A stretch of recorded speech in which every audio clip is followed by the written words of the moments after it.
Welcome to Chillin' 101. We hope this video helps.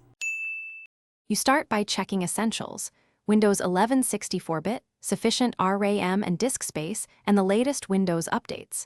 Once done, install Visual C++ Redistributable and the required NET runtime because Zen Studio depends on them to run native libraries. Next, download the Zen Studio installer and verify the checksum to avoid corrupted files. This saves time troubleshooting later.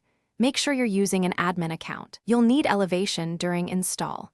Now proceed to launch the installer as administrator. You run the installer as administrator and choose custom so you control which components install. Select the SDKs and toolchains you actually need.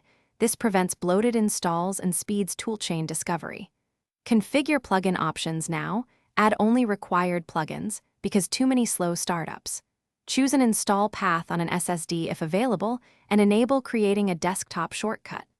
Once installation finishes, allow the installer to add firewall rules and register file associations.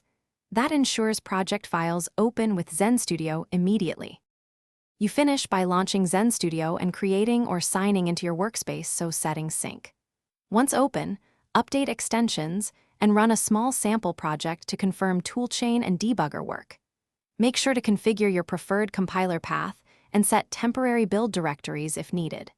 If Zen Studio fails to start or crashes, check the application logs in App Data and Windows Event Viewer. Reinstall Visual C++ Redistributable and the NET runtime if errors mention missing DLLs.